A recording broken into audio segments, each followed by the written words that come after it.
Hey, what's up, Vinny? Melkus Outdoors. Coming at you with another water level kind of show here, real quick. Just an update, maybe a few other things. But as you know, like my favorite fisheries are there on the Colorado River, or some of them. Stuff that I grew up fishing, went up Powell, Mead, and I've been kind of covering some of this water level, this drought and the water level issues there. So Mead has hit to me. I think it's a fresh new low. It's like there. It was at 1,040, and then it's kind of plateauing a little bit off. There has been some moisture. Excuse me. There has been some moisture around the area, and then but still, it's we're at 1,040, if you can believe that. That's crazy. Another set of human remains have been found there, and that's been in the news, been circulating around. There's some interesting photos of some of the old like towns that used to be there. I guess the towns they had there for, I think one of them was for when they were building the dam. But some interesting stuff is starting to show up as it continues to go down. And what does this mean? It means for us as fishermen, I can look at it two ways: less water and less habitat for the fish, more concentrations, more availability for the stripers to annihilate yearlings or fingerlings of this year's spawn. But at the same time, you got gizzard shad that are kind of offsetting that. Two, I can see a rebuilding period. If we can ever get to a point where we can go up in water level, you could have habitat enhancement with tamarisks and other things growing in these places, and then the water level comes up, and you have really good boom. Man, I don't know what's going on. But currently, it doesn't look good. I mean, I'm sure the fishing is good if you can get out there, but launch ramp wise, it doesn't look good to get out on the water, especially at Mead. If we go to Powell, similar. Powell has a lot more, I don't know, ramps. It's a longer lake. He goes way into Utah and just a little bit in Arizona, but a lot of the ramps, especially in the northern part of that lake, are just, they're toast, man. Or if you go to like Bullfrog or whatnot, you're launching in the dirt, which I guess is as long as you can get on the lake. But it's going to be interesting. I don't know what one of the factors I don't know about is the traffic that happened over the summer. I don't know if there was a lot of traffic. I'm sure it was down just because of the water level at historic lows.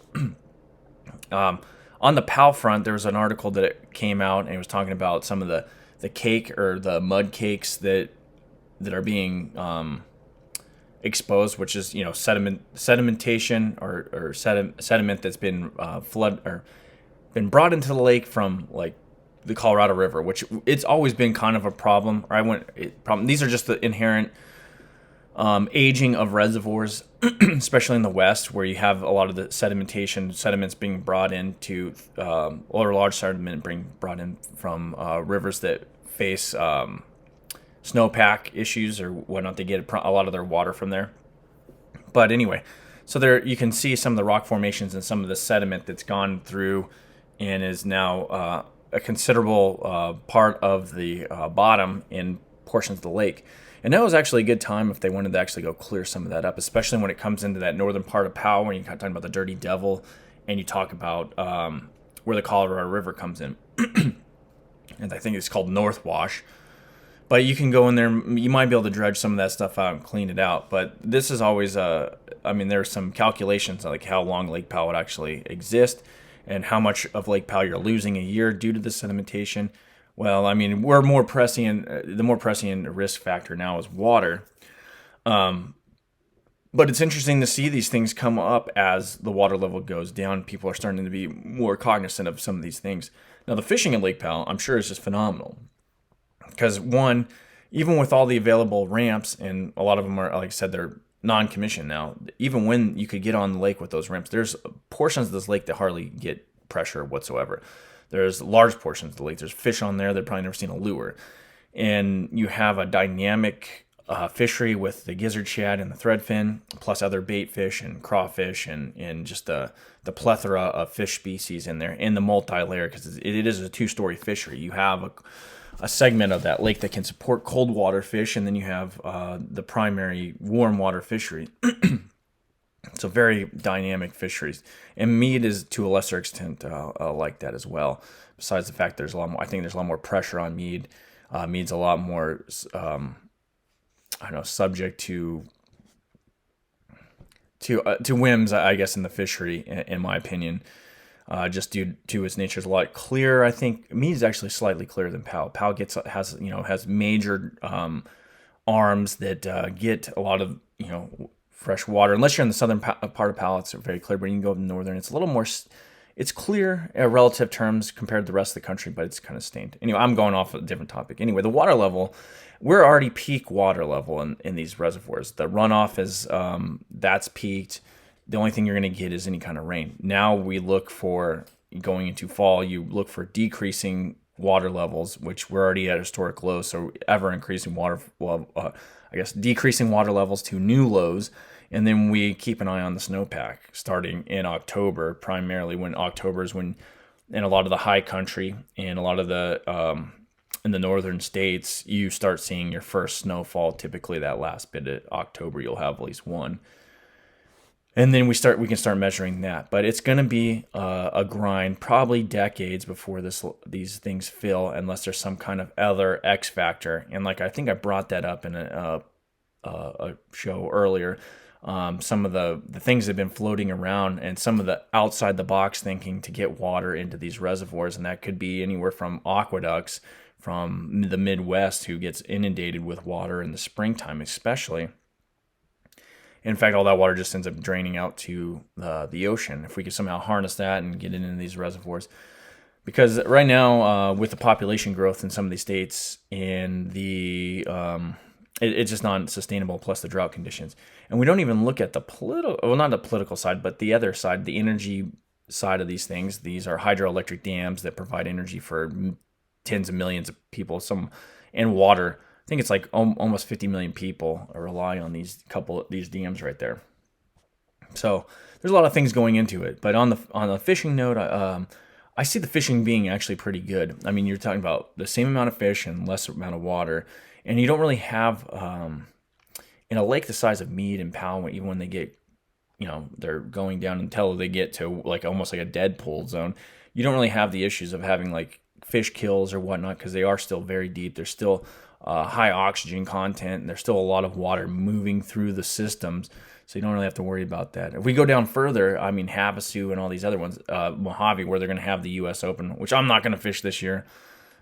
These reservoirs they keep them at a certain level, and the fishing is going to be phenomenal there as well. They're pretty stable, especially Havasu. I got a lot more experience on Havasu.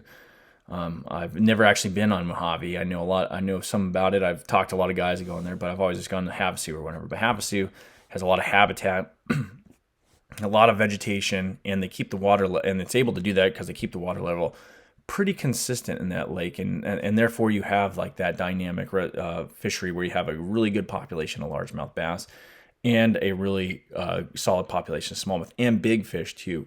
Big largemouth up, around 10. There's some in there. I'm sure they're bigger than 10 pounds, but you can see some being caught that are in that 10, almost 11 pound range. You see the smallmouth bass there. You're talking about 4 or 5 pounders pretty regularly. I mean, I'm sure there's bigger ones in there. I mean, it's right there. You have that same forage base as you do in the upper reservoirs there, but a stable water supply as well. And the habitat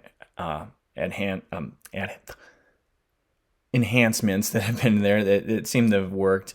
But then, you look at Mojave too, there's really good smallmouth fishery there. And further on, there's large, I mean, once you get below where they've stabilized some of the water, very good fisheries. If they could actually have a consistent water level in Mead and Powell, you would see a really good fishery as well. But what you have here, and it has I know I'm kind of going in depth on these two lakes, but when you go into Lake Powell and Mead, what has happened in the past is when you just had threadfin, you'd have these huge booms and busts in there. And once you got the gizzard shad, it kind of leveled those out where you didn't have the booms and busts. So now the only, the other variable that contributes to those booms and bust cycles in those two lakes is the water level.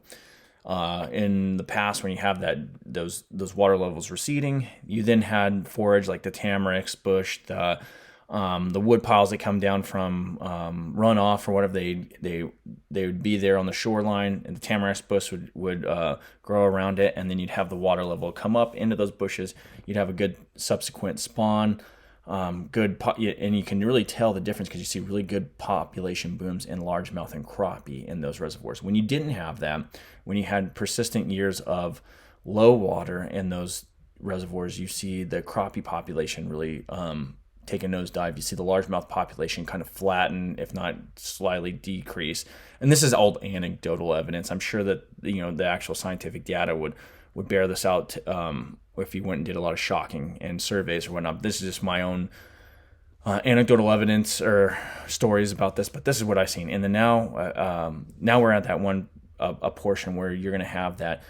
If it maintains the water level and keeps decreasing in Mead and Powell, especially, you'll see. And Powell's got some crappie like you would not believe. Just a side note. I've never seen such a lake with such big crappie, and they're like all over the place when that water level is up. When you had those, it was amazing. We got in some really good crappie last few years that I was there. I mean, really good crappie. Not even trying. 2 pound class, 1.5, 2 pound class. There's bigger ones in there if you just want to go target them. I mean, those fish will still be there, those mature fish, but you're going to have that, to get back to the point, you're going to have that period where the spawn for crappie and especially them in the largemouth, where they're going to be some off years, and you're going to have more of the striper and the smallmouth continue their advance and taking over the overall percentage of the predatory species in those lakes, and in Powell to a more so the walleye. The walleye is going to be able to persist a little bit better than the largemouth in that kind of reservoir. What was I going to say? There was something else on Powell when they were talking about those mud things. And I'm just shooting off the mind. But there was a good canyon there that I used to fish. It's called White Canyon. And I used to camp there, too, with my family, or my grandfather and whatnot. And I believe that's almost complete. That's gone, like that whole canyon, which is interesting because they're in the face of that. There's also another launch area, Farley, and there's some really good gravel piles that were there. You always get good catfish, good place for walleye, and then you catch the occasional bass and whatnot there. And I think they're just gone, like they're out of the water. But it is what it is. I'm just giving you the information on these lakes if you ever, because if you're not from the area, these lakes are destination area lakes. They're fun to go to. People love to go to Mead and Powell, and it's good just to keep your situational awareness on those places. Anyway, on the side note, so we're going to a different topic. I am going to be pushing. I'm kind of like on a crusade now over these all these discontinued baits of mine, because I was going through them the other day and I found, well, they brought one back. I saw it at the Hookup Tackle, which is a great tackle shop. They have a lot of good stuff. But they brought one back from Japan. My bevy shad, which I love. That's my favorite crank jerk bait thing. Fished it for years. Love that bait. But there's some other soft baits I was going through that are been discontinued for years, and they haven't come back. And I remember using these two very effectively. One's a drop shot bait. 3 of them, I think, one's a really small swim bait. Another one's a real small swim bait. And then another one's kind of like a swim bait, drop shot bait, a couple of them. And then there's also a larger Cisco style swim bait. And then that Yamamoto flipping bait that I keep talking about, that I can't get a word from them.